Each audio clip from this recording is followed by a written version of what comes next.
उद्या निफ्टीची एक्सपायरी आणि उद्या निफ्टीमध्ये पुलबॅक रॅली येण्याची पॉसिबिलिटी आहे का? तर निफ्टी जेव्हा 25,000 होती तेव्हाच आपण सांगितलं होतं की निफ्टीमध्ये 2,000 पॉईंटची गिरावट येऊ शकते आणि निफ्टी 22,900 पर्यंत येऊ शकतो.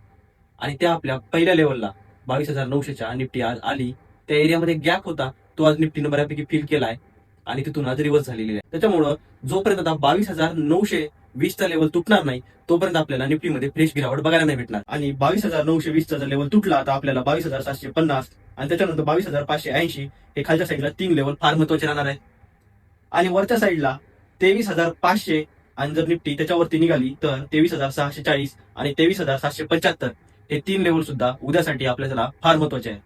आणि जर निफ्टी 23,500 आणि 22,920च्या मध्येच राहिली तर 23,215 हा सुद्धा लेवल तुम्ही तुमच्या चार्टवर नक्की मार्क करून ठेवा. सर्व लेवल्स तुम्ही विसरून नाही जाणार ह्यासाठी ह्या रीलला सेव्ह करून ठेवा. आजच्या व्हिडिओमध्ये आम्ही सेन्सेक्सच्या एक्सपायरीसाठी कोणकोणते लेवल्स इम्पॉर्टंट राहणार आहेत तो सुद्धा टाकणार आहोत, त्यामुळे चॅनलला फॉलो करा.